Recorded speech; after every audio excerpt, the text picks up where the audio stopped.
এই জায়গাটার মধ্যে আসছি এই কারণে, মৃত্যুর সবচেয়ে কম যন্ত্রণা হলো 1000 তলোয়ার মারার আঘাতের সমতুল্য। জাহান্নামের সবচেয়ে কম আযাব হলো আগুনের এক জোড়া জুতা বন্ধ পরিয়ে দেওয়া হবে, পরানোর সঙ্গে সঙ্গে মাথার মগজটা টকবক করে উত্তরে থাকবে। এই জন্য বলেছি তোমার জন্য ভয়ঙ্কর এক বিপদগ্ন মুহূর্ত হলো মৃত্যুর সময়। কারণ এই সময় তুমি সিনেমার নায়ককে ভালোবাসলে নায়কের স্রোতে শয়তান আসবে, তুমি যদি কোনো সিনেমার নায়িকাকে ভালোবাসো ওই নায়িকার স্রোতে শয়তান আসবে। পৃথিবীর সব মানুষের স্রোত শয়তান ধরতে পারে, কিন্তু আপনার আমার প্রাণের নবী সরকারে মদিনার স্রোত ধরতে পারে না। এই জন্য তোমাকে আমি বলে দেই বন্ধু, তুমি নবীকে ভালোবেসে প্রাণ উজাড় করে কন্টিনিউ তুমি তোমার সিনাই কলিজা থেকে নবীর প্রেমের দরুদ পড়ো, নবীজির কদমে সালাতু সালাম পৌঁছে দাও। আজরাইল কথা দিয়েছে মৃত্যুর সময় তুমি টেনশন করো না, ওই সময় বড় বিপজ্জনক সময় রে। ওই সময় আমি আজরাইল তোমার প্রাণ পাখিটা এমন ভাবে কবজ করব যেমনি ভাবে নবী রাসূলের জান আমি কবজ করেছি। আপনার আমার জন্য আরেকটা ভয়ঙ্কর জায়গা আছে বন্ধু, আছে না নাই? আরেকটা ভয়ঙ্কর জায়গা হলো বন্ধু ফুলচেরাতের ফুল, যেটা 30,000 বছরের রাস্তা হবে রে, চুলের মতো বন্ধু চিকন হবে, হীরার চাইতে বন্ধু ধার হবে। ওই ফুলচেরাতের ফুল বন্ধু 30,000 বছরের রাস্তা হবে। এটার উপর দিক দিয়ে আগুন, নিচের দিকে ঝুলন্ত, নিচের দিক দিয়ে আগুনটা উপরের দিকে উদিত অবস্থায়, ভয়ঙ্কর ধারালো এক ফুলচেরাতের ফুল। বন্ধু জিবরাইল আলাইহিস সালাম কথা দিয়েছে, নবীর প্রেমিকেরা, নবীর আশিকেরা রে, তোমরা টেনশন করো না, আমার নবীর সাথে প্রেমের ডুরি লাগাইয়া কন্টিনিউ শুধু নবীর প্রেমের দরুদ পড়ো। আমি জিবরাইল কথা দিলাম তোমাদের জন্য, আমি জিবরাইল রেডি আছি রে। ফুলচেরাতের ফুল 30,000 বছরের রাস্তা, আমি জিবরাইল তোমাদেরকে পার করে দেব। জোরে জোরে বলুন না সুবহানাল্লাহ। তাহলে প্রেমের দরকার আছে না নাই? আর জোরে বলুন আছে না নাই? বন্ধু নবীর সাথে প্রেম করতে হবে কেমন করে আমি আপনাদেরকে বলি, এটা হলো ঈমান। এটা কি? আপনি নবীজির সাথে কেমন করে ভালোবাসবেন, প্রেমের ডুরি কেমন করে লাগাবেন, টেকনিক আপনারা শিখে রাখেন। আমার নবীজি মদিনায় থাকা অবস্থায় 27টা যুদ্ধ করেছে। কয়টা? মদিনায় থাকা অবস্থায় 27টি যুদ্ধ করেছে। এর মধ্যে সবচেয়ে বড় যুদ্ধ হলো উহুদের যুদ্ধ বন্ধু।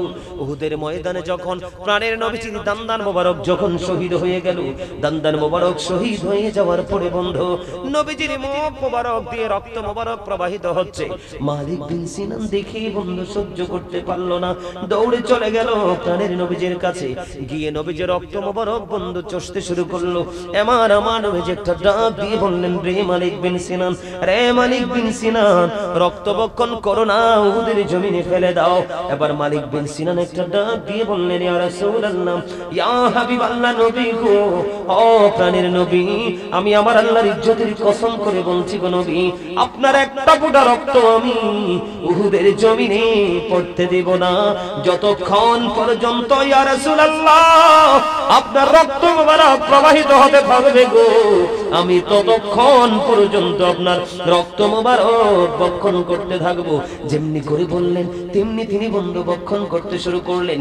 খাইতে খাইতে খাইতে খাইতে ওই প্রাণের নবীজির মুখ মোবারক থেকে প্রবাহিত রক্তের ফোঁটা বিন্দু, শেষ ফোঁটা বিন্দু যখন চলে শেষ হয়ে গেল, আমার প্রাণের নবীজি গোটা পৃথিবীর নবীর প্রেমিকদেরকে জানিয়ে দিল, প্রেমিকেরা তোমরা সবাই শুনে রাখো গো, দুনিয়ায় যদি তোমরা কোনো জান্নাতি মানুষ দেখতে চাও তাহলে এই মালিক বিন সিনানকে দেখে নাও।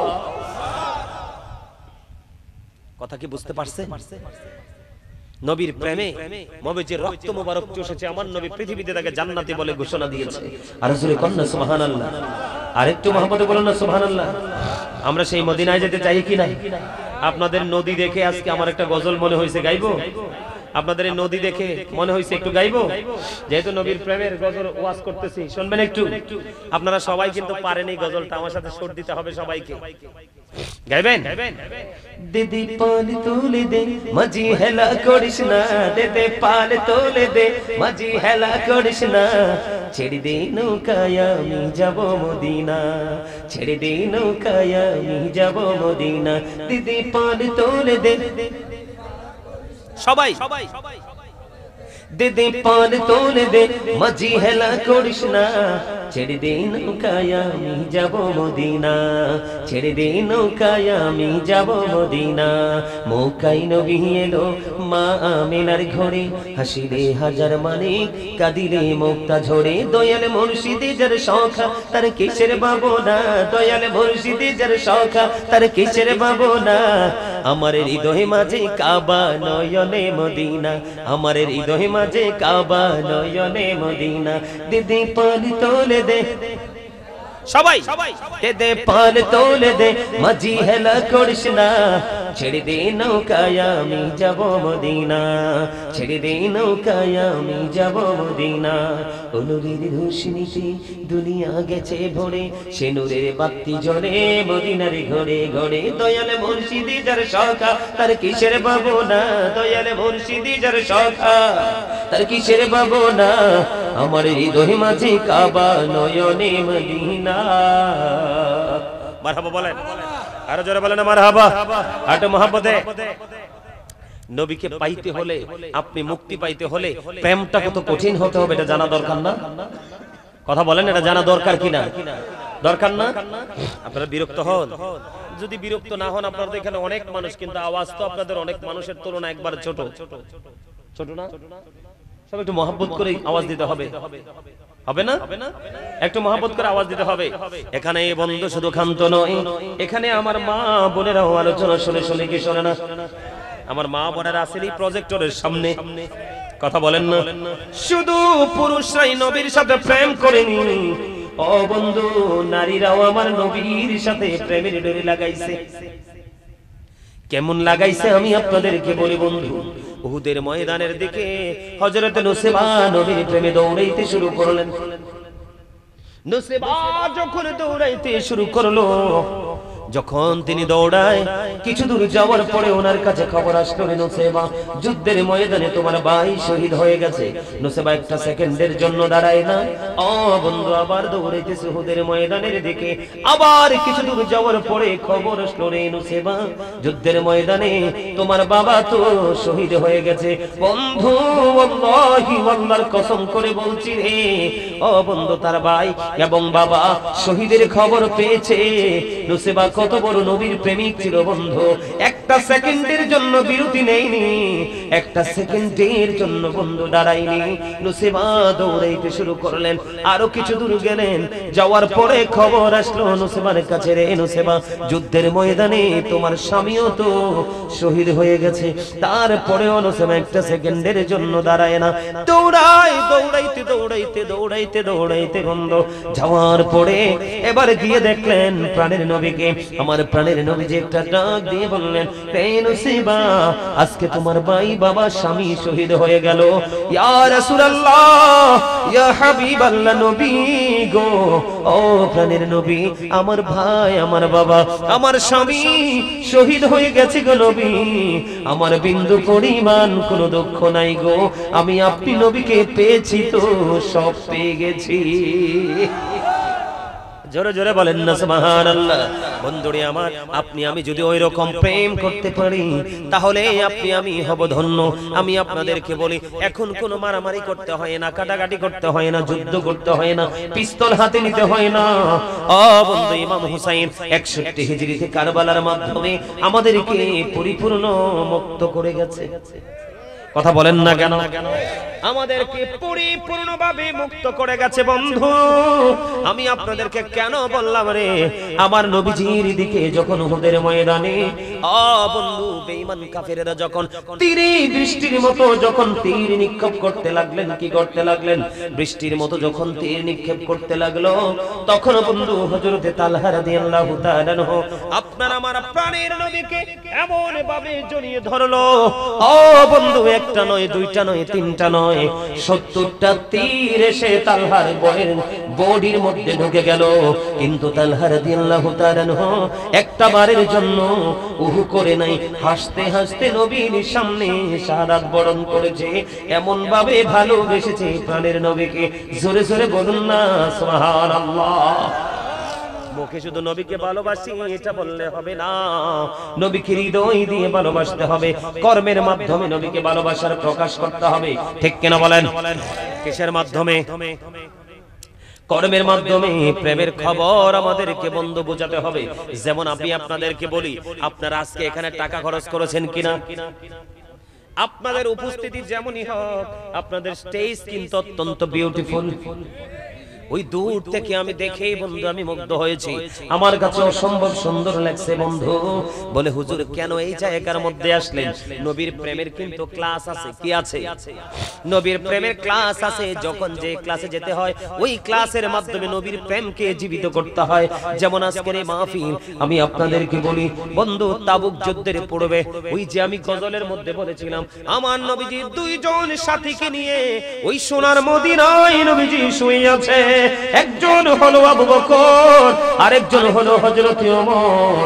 এই দুইজনকে সঙ্গে নিয়ে আমার প্রাণের নবী শায়িত আছে রে। তাদের প্রেমের ইতিহাস পড়লে বন্ধু সহ্য করতে পারবেন না। আবু বকর এবং ওমর একদিন মনে মনে চিন্তা করলেন, হাদিস শরীফের মধ্যে এসেছে, ওমর মনে মনে চিন্তা করলেন, আমার জীবনে কোনোদিন আমি আবু বকরকে হারাতে পারলাম না। খেয়াল করেন যুবক বন্ধু, তোমরা সবাই শোনো, কারণ তোমাদের বেশি বেশি করে শোনা প্রয়োজন। কারণ তোমরা মোবাইলের মাধ্যমে নবীর প্রেম তোমরা ভুলে গেছো, ইহুদিদের প্রেম তোমাদের সিনায় ঢুকাইছো। আপনারা আমার কথা রাগ হইেন না। দেখেন ছেলেদের মাথায় কিন্তু টুপি নাই, অনেক ছেলেদের মাথায়। আজকে তো এটা জান্নাতের বাগান, তুমি তো টুপি ছাড়া আসার কথা না, তুমি তো পাঞ্জাবি ছাড়া আসার কথা না। কারণ টুপি পরা আমার নবীর প্রেমের নিদর্শন, পাঞ্জাবি পরা আমার নবীর প্রেমের নিদর্শন। তুমি যদি নবীকে ভালোবাসো, এই প্রেমময় সুন্নাহগুলো তুমি ছাড়তে পারো না।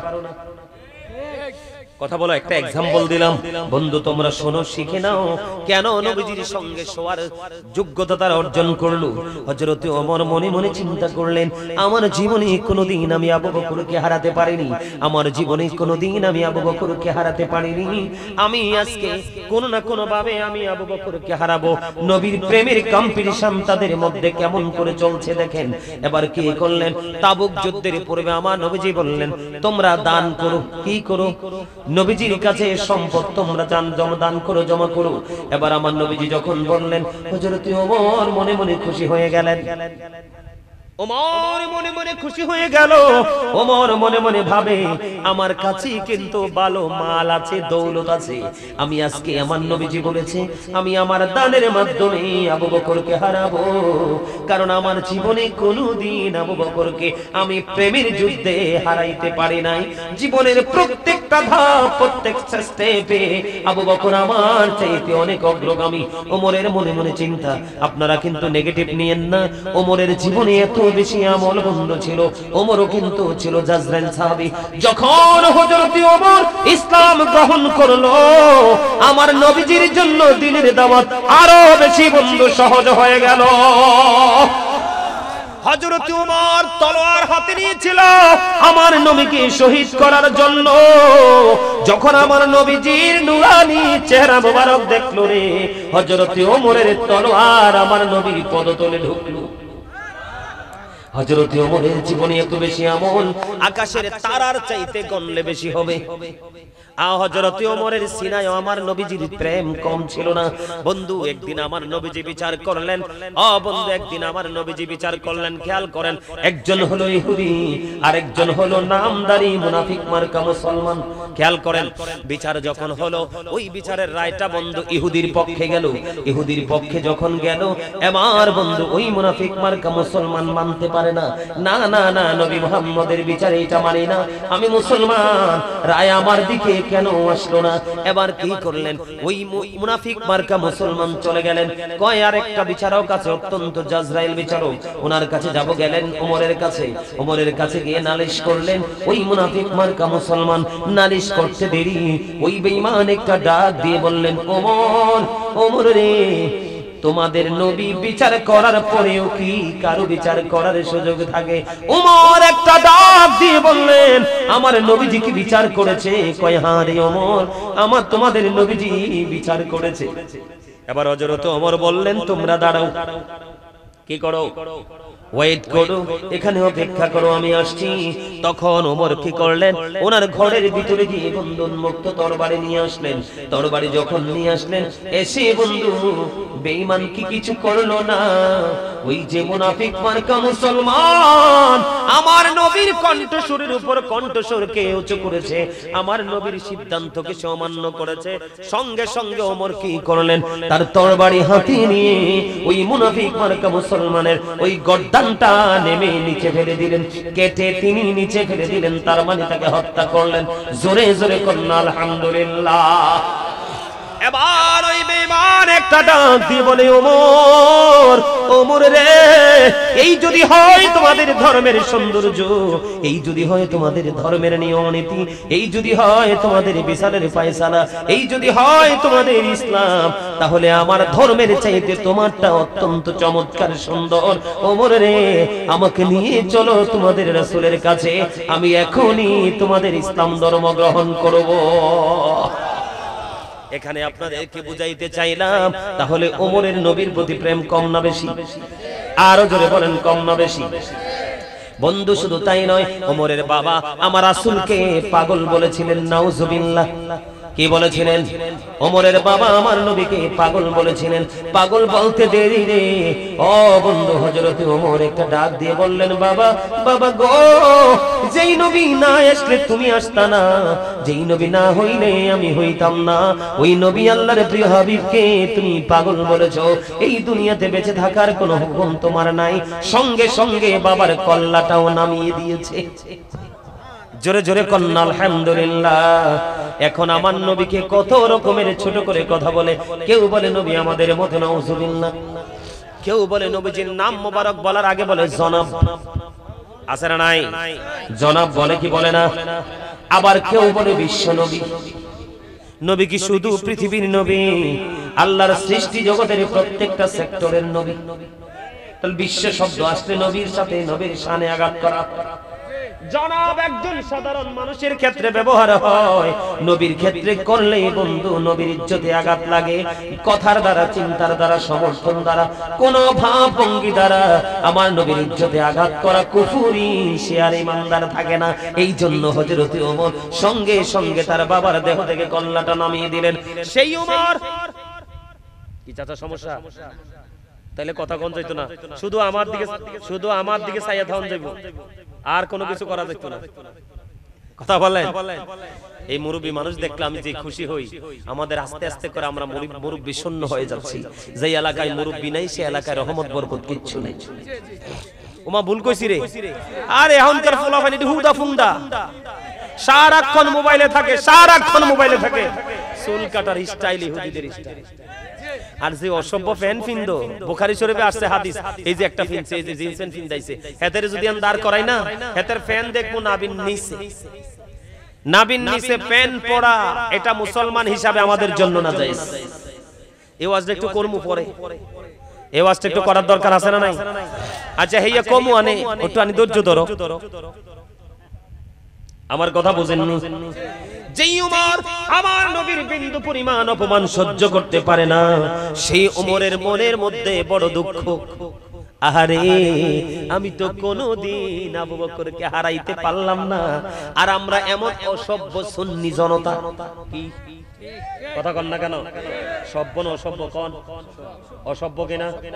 অসভ্য, আমাদের মতো অসভ্য মানুষ এই আর কেউ হতে পারে না। কত বড় নির্লজ্জ, কত বড় অসভ্য আমরা। আমরা আসরের নামাজ 8 রাকাত নিজের জোরে সুন্নাত ছেড়ে দিয়েছি, আবার আমরা নিজেদেরকে সুন্নিয়ত দাবি করি, ঠিক কিনা বলে? আমরা বন্ধু সুন্নাত, নবীজি বলেছেন যে ইচ্ছে করে একটা সুন্নাত ছেড়ে দিবে, আমি তাকে উম্মত বলে গ্রহণ করব না। যদিও সুন্নিয়ত আমলের নাম না, সুন্নি জামাত হলো একটা আকীদার নাম। কথা বলেন না কেন? এটা আমল নয়, আকীদার ব্যাপার। আহলে সুন্নাত ওয়াল জামাত হলো একটা আকীদা। তারপরেও আপনি যদি আকীদা নিয়ে পড়ে থাকেন, আমল ছেড়ে দিন, সফল হতে পারবে? আরো জোরে বলেন। জুম্মার নামাজ শেষে আপনি দেখবেন আগের সুন্নাত নাই, পরের সুন্নাত নাই। খুতবাটাও ভালো করে শুনেন। আবার আমরা নিজেদেরকে সুন্নি দাবি করি। কথা বলেন না কেন? নবীর সিস্টেম আমরা কবর দিয়ে দিচ্ছি দিন দিন। আমি আপনাদের শিক্ষার জন্য হাদিস শরীফটা বলছি বন্ধু। এবার কি করলেন? এত বড় জাজরাইল একজন সাহাবী ছিলেন হযরতে ওমর। এরপরেও মনের গড়ে দুঃখ, মনের গড়ে যন্ত্রণা যে আমার জীবনে আর কি কোনোদিন আবু বকরকে হারাতে পারবো না। তাবুক যুদ্ধের পূর্বে যখন বললেন দান করার জন্য, এবার ওমরের দৌলত নিয়ে চলে আসলেন নবীজির কাছে। আমার নবীজি একটা ডাক দিয়ে বললেন, ওমর তুমি কতটুকু এনেছো? ইয়া রাসূলুল্লাহ, আমার যেই সম্পদ ছিল আমি অর্ধেক নিয়ে এসেছি। কি? আরো জোরে বলেন না কি? অর্ধেক, আমি আজকে অর্ধেক নিয়ে এসেছি। তোমার ফ্যামিলির জন্য কি রেখে এসেছো রে ওমর? এবার বন্ধু ওমর ডেকে ডেকে বললেন, ইয়া রাসূলুল্লাহ, আমি আমার ফ্যামিলি পরিবারের জন্য অর্ধেক রেখে এসেছি। ওমরের ফয়সালা হয়ে গেল। এবার আবু বকর চলে আসলো। আবু বকর আসার পরে নবীজি প্রশ্ন করলেন, আবু বকর রে, তুমি কি নিয়ে এসেছো রে আবু বকর? নবী গো, আমার যা ছিল আমি সব নিয়ে এসেছি গো। এবার আমার নবীজি বলল, আবু বকর রে, জানতে বড় মনে চায় তুমি তোমার ফ্যামিলি পরিবারের জন্য কি রেখে এসেছো রে আবু বকর? আবু বকর একটা ডাক দিয়ে বললেন, ইয়া রাসূলুল্লাহ, ইয়া হাবিবাল্লাহ, নবী গো, ও প্রাণের নবী গো, আমি আমার ফ্যামিলির জন্য আল্লাহ এবং আল্লাহর প্রিয় হাবিবকে রাইখা আসছি। এবার আমার নবীজি একটা ডাক দিয়ে বললেন, আমার জীবনে আবু বকরের সম্পদ যত উপকারে লাগছে রে, আর কার সম্পদ এত উপকারে লাগেনি। আবু বকর একটা সেকেন্ড দেরি করলো না। ইয়া রাসূলুল্লাহ, নবী গো, ও প্রাণের নবী গো, আমার সম্পদ নয় গো, আমি আবু বকরের জীবনটাও আপনার জন্য অল টাইম রেডি রেখেছি। হলো প্রেম। এই শিক্ষা নাও বন্ধু।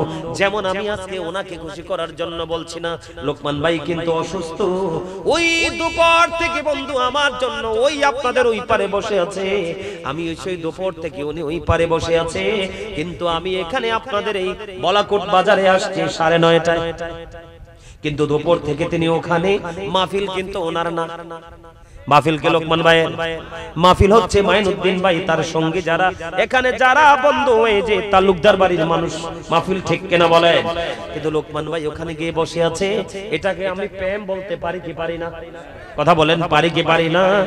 ও বন্ধু, আজকে মাইনুদ্দিন ভাই এবং তার যারা আছে তালুকদার বাড়ির মানুষ যারা আছে, তারাও আমাকে এত ফোন দেয় নাই আজকে সহ মাহফিলের দাওয়াত নেওয়ার পর থেকে এই পর্যন্ত। এটাকে আমি ভালোবাসা ছাড়া অন্য কিছু বলতে পারবো না। এইটা আমি গাজী সুলাইমানের প্রতি প্রেম না রে, এই প্রেম আমার মদিনা ওয়ালার সাথে, ঠিক কিনা বলেন? বন্ধুরে আমার, প্রেম করলে করার মতো করেন, তাহলে আপনি দুনিয়া আখিরাত উভয় জাহান পেয়ে যাবেন। আমি আপনাদেরকে কি বুঝাইতে পারছি? তাহলে এরকম মাহফিল যখন হবে, এইরকম নবীর প্রেমের বাগান যখন হবে, যারা মাহফিল করবে তারা তো টাকা খরচ করবেই করবে। আপনি মনে মনে সিদ্ধান্ত করবেন যে আমি হয়তো এরকম একটা মাহফিল একা করতে পারবো না, আমিও আমার জায়গা থেকে একটি টাকা হলেও দিয়ে শরীক হব। কারণ হযরতে আলী রাদিয়াল্লাহু তাআলা আনহু তিনি বলেছে, নবীর প্রেমের বাগান যে সাজাইবা, মিলাদুন নবী উদযাপন উপলক্ষে নবীর প্রেমে পড়ে যেই মিলাদুন নবীতে একটি দিরহাম খরচ করবা গো, তোমার মৃত্যু হবে ঈমানের সাথে, ওই হাসরের দিন বিনা হিসাবে তুমি জান্নাতে। আর জোরে বলেন না সুবহানাল্লাহ। যেই আবু বকর প্রেমের পরীক্ষায় আজকে পর্যন্ত বন্ধু বিজয়ী হয়ে গেল, ওমরের মনটা খারাপ হয়ে গেল, আর কি জীবনে আবু বকরকে হারাতে পারবো না। আমার মনে মনে বন্ধু চিন্তা করলো, সেই আবু বকর কথা দিয়েছে আমার নবীর প্রেমের বাগান সাজাও, ঈদে মিলাদুন নবী উদযাপন করো, ঈদে মিলাদুন নবীতে আমার নবীর প্রেমের বাগানে কেউ বন্ধু একটি দিরহাম যদি খরচ করতে পারো, একটি টাকা যদি কেউ খরচ করতে পারো গো, হযরতে আবু বকর বলে দিয়েছে সে আমি আবু বকরের সাথে জান্নাতে বন্ধু হয়ে থাকবা। তাহলে আজকের মাহফিল যারা আয়োজন করেছে তারা ধন্য না নগণ্য? এই জন্য আমি একটা গজল লিখেছি, মোরা ধন্য হয়েছি ওগো ধন্য, শুধু প্রাণের নবীজির জন্য, মোরা ধন্য হয়েছি ওগো ধন্য, শুধু নূর নবীজির জন্য। এই জীবনের যত গুনাহ ক্ষমা করে দাও তুমি, রহমত দিয়ে শ্যামল করে দাও মনের মরুভূমি।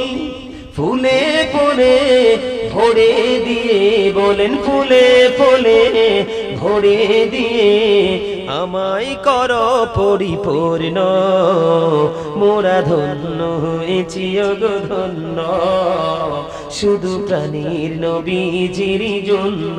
ঠিক কিনা বলেন? দরখাস্তটা কার কাছে করলাম? আল্লাহর কাছে। ফুল এবং ফল মানে ঈমান এবং আমল। কি? ঈমান এবং আমল বুঝে নিতে হবে। লেখকের ভাষা কিন্তু পুরোই হয় ব্যতিক্রম। ঠিক কিনা বলেন? যেটা সবাই বুঝতে পারে না। পারে? আমার কথা কি আপনারা বুঝতে পারছেন? তাহলে নবীর প্রেমের ক্ষেত্রে, মসজিদের ক্ষেত্রে, মাদ্রাসার ক্ষেত্রে দানও সাহাবীরা করেছে। ও বন্ধু, তারা দানের ক্ষেত্রেও হাত শক্ত করে রাখে নাই। এবং নবীজি যখন বলতেন সাহাবীরা পাখির মতো উড়ে আসতেন। নবীজি যখন আমার দিকে তাকান, নবীজি যখন দ্বীন সম্পর্কে ইনস্ট্রাকশন দিতেন, সাহাবায়ে কেরাম আমার রাসূলের সামনে মাথাগুলো এমন নিচু করে বসতেন, মনে হতো যেন গাড়ের পক্ষীটা বসে গেছে। কিন্তু আমাদের সামনে হুজুররা ওয়াজ করলে আমরা যে কত দিকে চাই। ঠিক কিনা বলেন? এটা কি আদব? নাই তো। তো নবীর প্রেমিক হলাম কেমনে বলেন তো? সুন্নি হলাম কেমনে বলেন না? রাতের কিছু অংশ, 365 রাতের মধ্যে আজকের একটা রাতের কিছু অংশ, কয়েকটা ঘন্টা আমরা আল্লাহর জন্য দিতে পারবো না? রাসূলের প্রেমে দিতে পারবো না? তাহলে আমরা কিভাবে নিজেদেরকে সফল বলতে পারবো? শুধু কি পেট ভরে খাইলে আর পিঠ লাগাইলে ঘুমাইলে কি হয়? কথা বলেন, হয়? হয় না। আপনাকে আমাকে প্রাণ উজাড় করে কি করতে হবে? ভালোবাসতে হবে। এবং ভালোবাসাটা কোন কোন জায়গায়, কোন কোন সময় রাখতে হবে। যেমন এক্সাম্পল, আপনার আমার প্রেমের সহজ রাস্তা, যেটাতে কোনো খরচ নাই।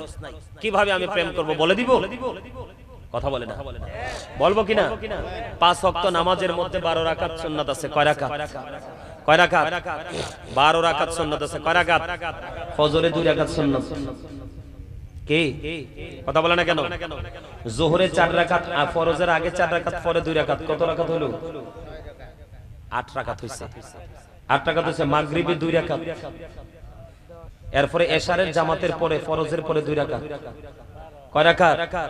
এই 12 রাকাত নামাজ, এই 12 রাকাত সুন্নাত নামাজ যে কন্টিনিউ পড়তে থাকবে, হাদিস শরীফের মধ্যে এসেছে বন্ধু, আমার আল্লাহ তার জন্য স্পেশাল জান্নাতে ঘর বরাদ্দ দিবে।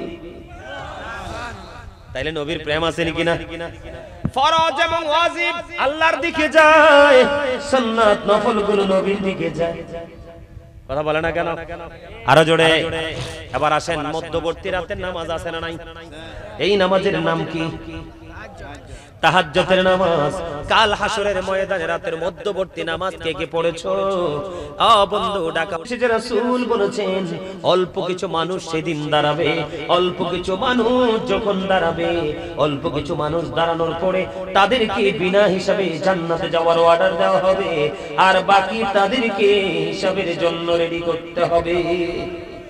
কি বুঝলেন? কিছু বুঝছেন নি? আমার কথা কয় না? আপনি নবীকে ভালোবেসে, আমার নবী যখন রাতের নামাজ পড়তো, নবীজির পা মোবারক ফুলে যেত, তারপরও নামাজ শেষ। কথা কি বুঝতে পারছেন?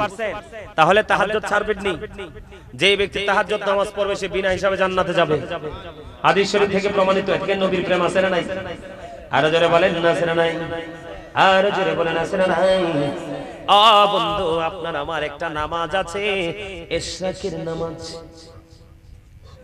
জানেন নি?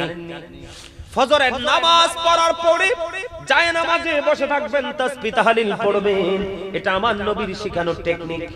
বসে থাকবেন, সূর্য যখন উঠবে তখন আপনি ওই নামাজটা পড়বেন। নামাজের নাম কি? ইশরাকের নামাজ। আপনি সঠিকভাবে যদি বন্ধু পড়তে পারেন, তাহলে আপনার আমল নামায় পরিপূর্ণ একটা হজের সওয়াব দেওয়া হবে। ইশরাকের নামাজের পরে সূর্য পশ্চিম আকাশে হেলে যাওয়ার আগ পর্যন্ত একটা নামাজ আছে, সেই নামাজ হলো দোহার নামাজ। এটাকে চাস্তের নামাজ বলা হয়। চাস্তের নামাজ, দোহার নামাজ, ওই নামাজের এই নামাজ হলো বন্ধু 12 রাকাত। কত রাকাত? আর জোরে বলেন না কেন? কত রাকাত? বন্ধু এই নামাজটা পড়ে নিবেন। এবং মাগরিবের নামাজের পরে আছে একটা নামাজ, নামাজটার নাম জানেননি? আওয়াবিন নামাজ, মাত্র 6 রাকাত। কয় রাকাত? কথা বলেন না, কয় রাকাত? 6 রাকাত নামাজ। ও বন্ধু আমার দিকে তাকান, মাগরিবের নামাজ পড়ার পর অপ্রয়োজনীয় কোনো কথা বলবেন না। ও বন্ধু, যে কথার কোনো দরকার নাই সেটা বলবেন না, প্রয়োজন হলে কথাগুলো বলবেন। এমনি করে করে কথা বলতে বলতে বলতে বলতে বন্ধু এমন একটা পজিশনে চলে যাবেন, আপনার আওয়াবিন নামাজের সময় হয়ে গেল। 2 রাকাত করে করে আপনি 6 রাকাত আওয়াবিন নামাজ পড়বেন। আমার রাসূল বলে দিয়েছেন, কেউ যদি একদিন মাত্র মাগরিবের নামাজের পড়ে নবীজির সিস্টেম অনুযায়ী 6 রাকাত আওয়াবিন নামাজ পড়ে, তার আমল নামায় 12 বছরের নফল ইবাদতের সওয়াব দেওয়া হয়। এবার আমি আপনাদেরকে বলি, আপনারা কমার্শিয়াল ডিজিটাল নামাজ পড়বেন না। জুম্মার নামাজ হলো, জুম্মার দিন হলো সাইয়্যিদুল আইয়াম, এটা শ্রেষ্ঠ দিন। কুরবানির ঈদের দিন, রোজার ঈদের দিনের চাইতেও দামি। আমার রাসূল বলেছেন, কেউ যদি জুম্মার নামাজ জুম্মার দিনে সবার আগে যদি কেউ মসজিদে যায়, যাইয়া সামনের কাতারে বসে তার আমল নামায় ওট সদকার সওয়াব দেওয়া হবে। ও বন্ধু, সামনের কাতারে বসে বসে যত সুন্নাত নফল আছে, ফরজ নামাজ জামাত আছে, সবগুলো শেষ করে যখন তারা বাইরে চলে আসবে, সবার পরে তিনি মসজিদের সবার আগে মসজিদে যাবে, সবার পরে তিনি মসজিদ থেকে বন্ধু বের হবে। সবার পরে যখন মসজিদ থেকে বের হবে, বের হওয়ার পরে বাড়ি যাইতে যতগুলো কদম লাগবে, প্রত্যেকটা কদমের বিনিময় তার আমল নামায় 1 বছরের নফল ইবাদতের সওয়াব দেওয়া হবে। আপনার যদি 50টা কদম লাগে, 50,000 বছর, 50 বছর কত বছর? 50টা কদম লাগলে 50 বছর, 100 কদম লাগলে 100 বছরের সওয়াব। আপনি যদি নবীর দেখানো পথে যদি পন্থায় যদি করতে পারেন, তাহলেই না আপনি নবীর প্রেমিক। আর আপনার জন্যই বরাদ্দ রেখেছে আমার আল্লাহ সকল নিয়ামত। কিন্তু এখন কথা হলো, যেটা বলতে চাইছিলাম, এখন কথা হলো, আমরা নামাজ পড়ার পরেও কিন্তু আমাদের অপরাধ শেষ। মিছা কথা ছাড়তে পারি না, অন্যায় ছাড়তে পারি না, অপরাধ ছাড়তে পারি না, জুর জুলুম ছাড়তে পারি না। পারি কি পারি? কথা বলেন। না পারার কারণ হলো, প্রথমত আমাদের পবিত্রতা নাই। ওমা কথা বলে না। দ্বিতীয়ত হলো আমাদের মানসিকতা স্থির নাই। তৃতীয়ত হলো আমাদের হৃদয়ে তাকওয়া মানে ভয় নাই। নামাজটা পড়তে হলে পড়ার মতো পড়তে হবে, এই মেন্টালিটি আমাদের নাই। আমাদের মধ্যে আছে জাস্ট ফর্মালিটি মেইনটেইন করা। সবাই গেছে, আমিও যাই, এরকম না? বলছি এইরকম। তৃতীয়ত হলো, এখন সবচেয়ে বেশি নামাজ কবুল না হওয়ার কারণ হলো কে? আমি শুরুতে আগে পুরুষদেরকে দিয়ে শুরু করি, বিরক্ত হবেন? শেষ করে দিচ্ছি, রাত অনেক হইছে। রাত অনেক হলে কি হইছে? আর একটু ওয়াজ চলে, সমস্যা আছে নাই? হ্যাঁ, সমস্যা নাই তো? সমস্যা নাই তো? কাষ্টির উপর চামড়া দিয়া কে বানাইলো ঢোল? বলো, কাষ্টির উপর চামড়া দিয়া কে বানাইলো ঢোল? সেই ঢোলে কে শিখাইলো বল আল্লাহ, বল আল্লাহ, বল। বুঝছেন নি কিছু? না, এটা পেসের অঙ্ক, পেস পেস। কি এটা সূত্র না বোঝা পর্যন্ত কবিরে ঢুকা যাবে না, ঠিক কিনা বলেন? আরো জোরে আরেকটা কই। পদ্মা মেঘনা যমুনার তীরে কত ঢেউ চলে যায়, আসে না তো ফিরে। আমিও চলে যাব এমনি করে, আসবো না কভু ফিরে। পদ্মা মেঘনা যমুনার তীরে কত ঢেউ চলে যায়, আসে না তো ফিরে। এবার একটা বুঝছেন নি? আবার ওটা বুঝেন না? এটা বরণে বুঝাইছি, এটাও বুঝেন নাই? বুঝতে পারছেন? আরেকটা কই, এটা বুঝেন দেখি। যখন তোমার কেউ ছিল না তখন ছিলাম আমি, এখন তোমার সব হয়েছে, পর হয়েছে আমি। যখন তোমার কেউ রবে না, রব শুধু আমি। আমার কাছে আসতে হবে, মনে রেখো তুমি। তোরা চাসনি কিছু, তোরা চাসনি কিছু কারো কাছে, খোদার মধুর ছাড়া। অন্যের ওপর ভরসা ছেড়ে নিজের পায়ে দাঁড়া।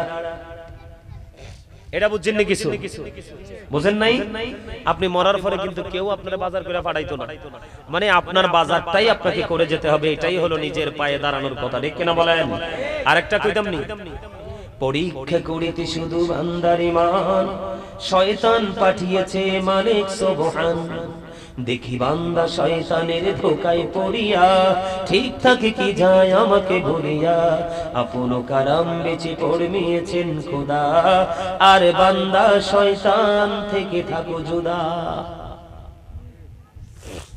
কে এটা তো আরো সহজ বুঝেন নাই আল্লাহর প্রতি শহীদ যারা উচ্চ তাদের শান মহান খোদা করেন তাদের এমন জীবন দান রূহ তাদের বানাইয়া সবুজ বরণ পাখি জান্নাতুল ফিরদাউস বিছে দন যতনে রাখি সেথায় থাকি খাই তাহারা জান্নাতি ফলমূল উড়ে বেড়ায় রয় হামেশা খুশিতে মশগুল মারহাবা কয় না কেন আরে আরো জোরে কোন মারহাবা আরো জোরে আমরা দোয়া কবুলের একদম 100% জায়গায় কথা বলেন কেন রাত্রি দ্বীপ প্রহর পার হয়ে গেছে আর এমনিতে আমিও মুসাফির আমার সাথে যারা আছে তারাও মুসাফির হাত তুলতে দেরি কবুল হইতে দেরি হবে কুলা চিনেননি কুলা আপনাদের এদিকে আসতে দেখছি যে মানে আমার কাছে আজকে এত অসাধারণ লাগছে যে যখন দেখছি যে আপনাদের বাড়ির আঙ্গিনায় ধানের স্তূপগুলো রেখে দেওয়া আছে এগুলো গ্রামের ঐতিহ্য কি বহু বছরের দৃশ্য দেখি না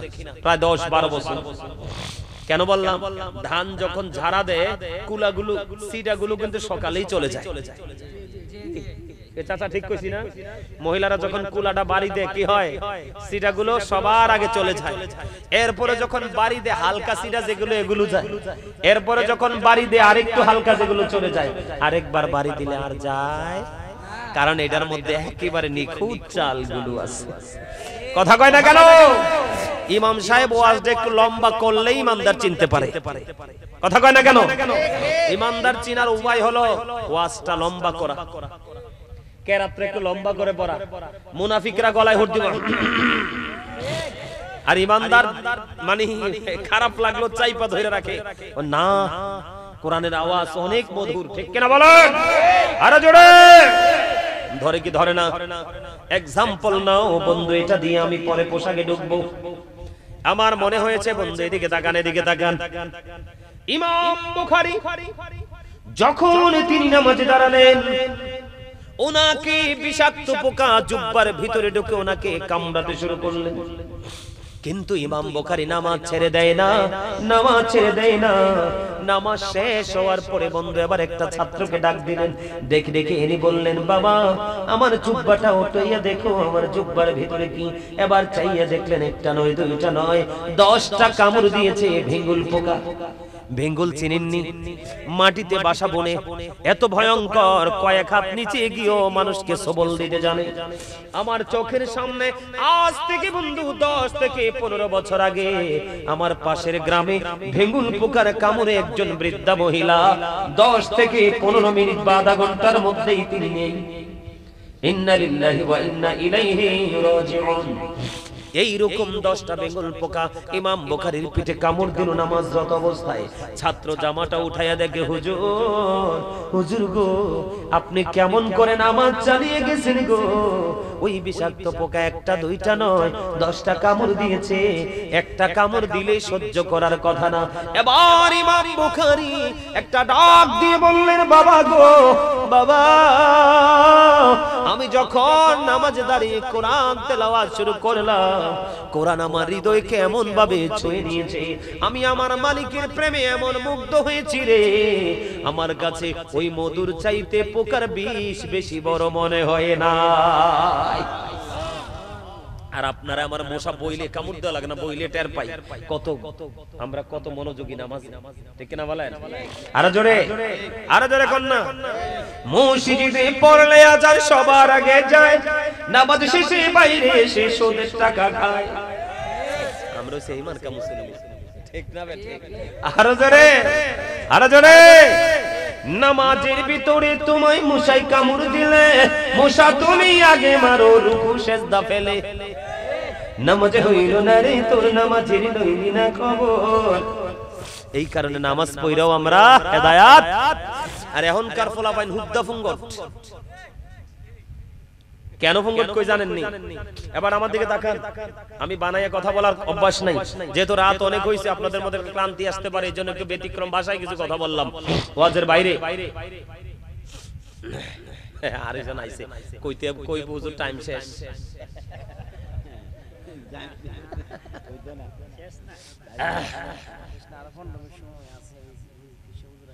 আচ্ছা হেই আমি মুই বুঝতে পারছি, তাইলে 15 মিনিট সময় আমার গুরুত্বপূর্ণ ওয়াজ সাইরা ফেলাই। কথা বলেন, আমার দিকে তাকান, একদম মোস্ট ইম্পর্টেন্ট। এদিক তাকান যুবক, তোমাদেরকে মিন করে বলি, নারীর পর্দার ওয়াজ জীবনে বহু শুনছো, এদিক তাকাও।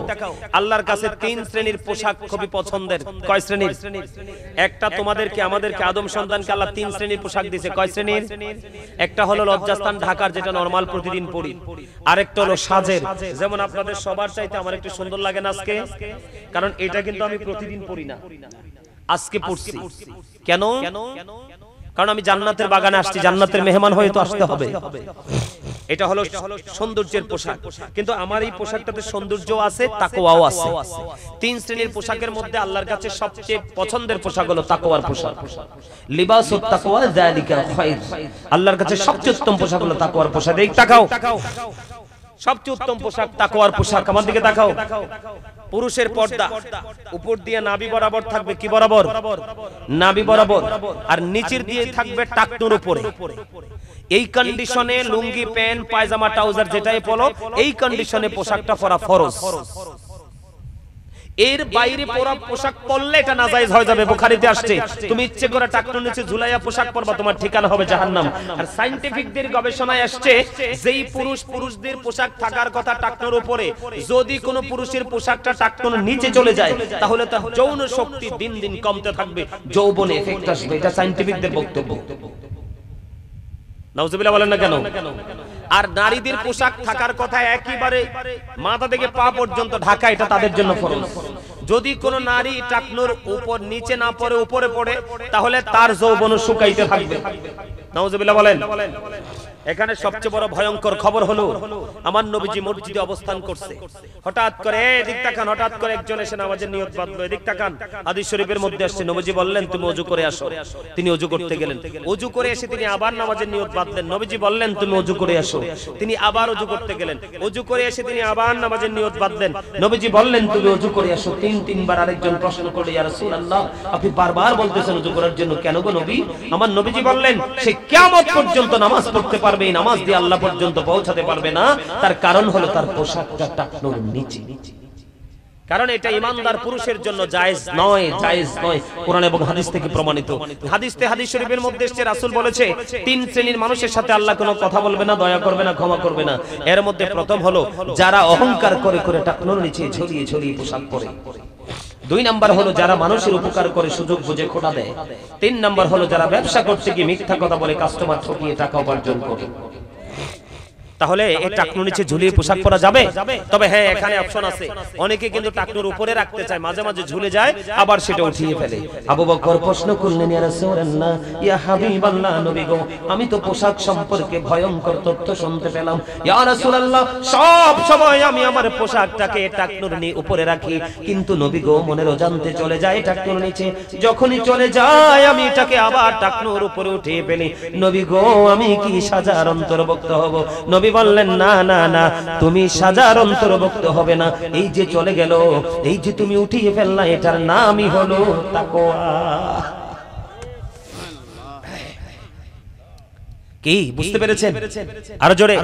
যুবক তোমরা এসো, আমি তোমাদেরকে বলি, একজন সামনের কাতারে জিন্স প্যান্ট পরে নামাজে রুকুতে যাবে, আর একজন পিছনের কাতারে রুকুটুকু না, নামাজের নিয়ত বাঁধলো না, শুধু তার অবস্থা দেখবা। ওমা হাতারা বুঝেন নাই? আরে মিয়া, জিন্স প্যান্ট পরে যেই ছেলেগুলো নামাজ পড়তে যায়, রুকুতে যায়, পিছন দিক দিয়ে তার লজ্জাস্থান দেখা যায়। কথা বলেন না কেন?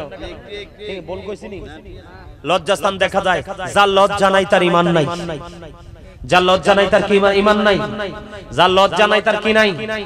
যেই পুরুষ পোশাক পরার পরেও তার লজ্জাস্থান দেখা যায়, সেই পুরুষ উলঙ্গ পুরুষ। যেই নারী পোশাক পরার পরেও তার লজ্জাস্থান দেখা যায়, সেই নারী উলঙ্গ নারী। আমার কথা কি বুঝতে পেরেছেন? আপনাকে বুঝে নিতে হবে, অত্যন্ত মারাত্মক। এই জন্য আপনাকে নামাজ পড়তে যাওয়ার আগে পোশাক ঠিক করতে হবে। কি করতে হবে? এই কি করতে হবে?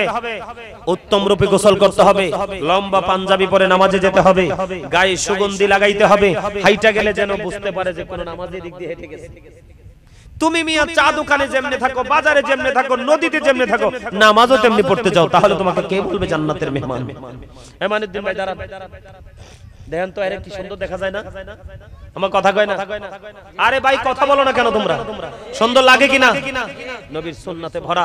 এই কর্নার ম্যান তুমি দাঁড়াও, ওইটার লগেরটা বেইসলার লগেরটা পিছনেরটা তুমি দাঁড়াও। এটারে সানসে সুন্দর লাগেনি? আমার কথা বলে না, লাগে কিনা? আপনি দাঁড়াও, এটারে দেখেন তো সুন্দর লাগেনি? লাগেনি? এইরকম একটু ব্যতিক্রমী হয়ে যাবে, তাহলে আপনি জান্নাতের মেহমান। কারণ আপনি যখন জান্নাতের বাগানে যান তখন ফেরেশতারা সিসি ক্যামেরা নিয়ে হাজির হয়ে যায়। পৃথিবীর সিসি ক্যামেরার ফুটেজ ভেঙে যায়, মুছে যায়, কিন্তু ওটা আর মুছবে না, ওটা ওপার পর্যন্ত রেখে দেওয়া হবে। ঠিক কিনা বলেন? আমার দিকে তাকান, আমার কথা কি বুঝতে পারছেন? আরো জোরে। তাহলে এই পোশাকের দিকে নজর দিবেন তো? পোশাকটা সুন্দর করে পরবা তো তোমরা? কি করা যাবে না? এই লজ্জিত পোশাক পরা। এখন তোমরা আমাকে প্রশ্ন করতে পারো, বলো হুজুর এই পোশাকটা তাহলে কে বানাইলো? এই পোশাক বানাইছে বেঈমান কাফেরেরা, যারা ফিলিস্তিনকে ধ্বংস করতেছে, আল আকসাকে ধ্বংস করার চেষ্টা করতেছে। তারা এখন বেঈমান কাফেররা তোমার বন্ধু না শত্রু? আমি তোমাদেরকে বলে দেই, আমাদের জন্য মেসওয়াক করতে হবে, সুস্থ থাকতে হলে মেসওয়াক করতে হবে। নবীজি বলেছে আমার উম্মতের যদি কষ্ট না হতো তাহলে আমি প্রত্যেক নামাজের পূর্বে মেসওয়াক করার ঘোষণা দিতাম। কে হুজুর কোন না কেন? আপনি ঠিক আছে না কইলে কি আর ইয়া করব নি? আলহামদুলিল্লাহ বলেন, আরে জোরে। কি করতে হবে? মেসওয়াক করতে হবে। দেখেন আমরা মেসওয়াক করতাম, কিন্তু আমাদের মেসওয়াককে গলা টিপে হত্যা করেছে বেঈমানরা ব্রাশ আবিষ্কার করে। আমরা আগে ফুরকানিয়া মাদ্রাসায় পড়েছি, আমাদের আজকে ফুরকানিয়া মাদ্রাসাগুলো মৃত্যুর মুখে। কেন? বেঈমানরা কৌশলে কিন্ডারগার্টেন ঢুকিয়ে দিয়েছে। ওমা হিসাব কিবলা চলে আসছে। এই স্লোগান দেন না কেন? আল্লাহু আকবার, আল্লাহু আকবার, নারে তাকবীর, নারে রিসালাত, ইয়া রাসূলুল্লাহ, নারে তাকবীর, আল্লাহু আকবার। শুভেচ্ছা আর স্বাগতম। নারে তাকবীর,